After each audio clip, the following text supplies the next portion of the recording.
What would happen if the world's largest nuclear powers failed to agree on a ceasefire? This isn't a hypothetical question, but a stark reality unfolding in Europe today. We're delving into a complex geopolitical saga involving Russia, the United States, and Ukraine.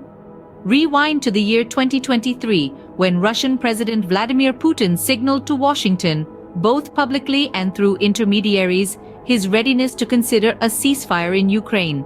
This was no ordinary message. It traveled via Moscow's airport and other locations in West Asia. The proposition was simple: to freeze the conflict at the current lines without ceding any Ukrainian territory controlled by Russia.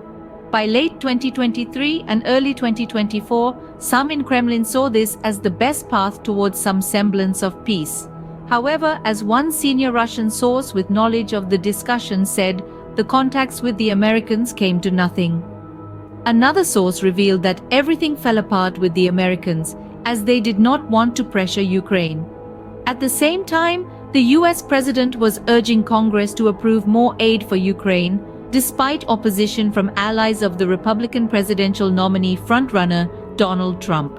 An anonymous US official stated that Washington had not engaged in any back-channel discussions with Russia and had consistently avoided dealing behind Ukraine's back.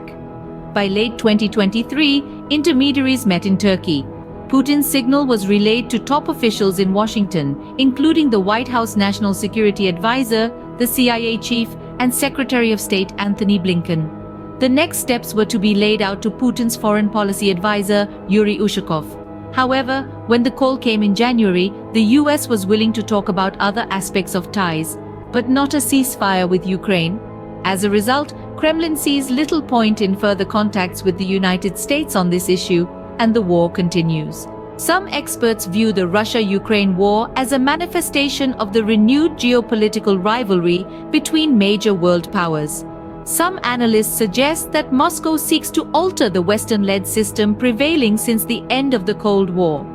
Western allies argue that the war has shattered the entire security architecture built patiently on the European continent over many decades. In summary, we have a proposed ceasefire from Russia, rejected by the United States, leading to a continuation of the conflict in Ukraine. The world watches as the geopolitical chess game unfolds, with major powers at an impasse and the future of Ukraine hanging in the balance.